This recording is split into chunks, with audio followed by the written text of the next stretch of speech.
Nasa computer shop ako nagtrabaho, part-time, mga 6 na taon na ang nakalilipas. Sa tabi ng building ng com shop ay ang lumang bahay ng may-ari kung saan naninirahan ang kanyang kapatid, kasal at may isang anak, at ang kanyang matandang ina. Bago pa man ako pumasok sa trabaho, alam ko nang usap-usapan ang kanilang pamilya. Lol. Inaakusahan silang mga aswang, pero hindi ako naniniwala sa ganoon hanggang ngayon. Posibleng ito rin ang dahilan kung bakit halos walang customer. Karaniwan akong nag-iisa. Nasa kanan mismo ng pasukan ng gusali ang aking mesa, ang pangunahing server. Ito ay nagbibigay sa akin ng tanawin ng 250 degrees ng silid.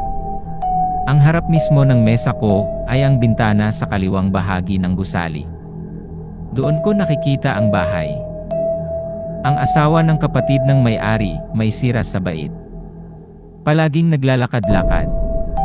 Mabait naman at malinis kaya walang issue kahit palagi siyang naglalakad-lakad. Minsan nga nag-uusap pa kami dahil bored din naman ako. Ang nanay naman niya, napakatanda. Mahaba at puti ang buhok. Palaging nakaputing duster. Bagaman nakakaramdam ng kakaibang pakiramdam, palaging ngumingiti. Hindi siya lumalabas. Palaging sumisilip sa bintana out of nowhere, at pagkatapos ay lilisan. Sanay na ako na makita siya na biglang sumisilip sa bintana at ngumingiti sa akin. Noong una, nagugulat pa ako. May demensya din kasi siya.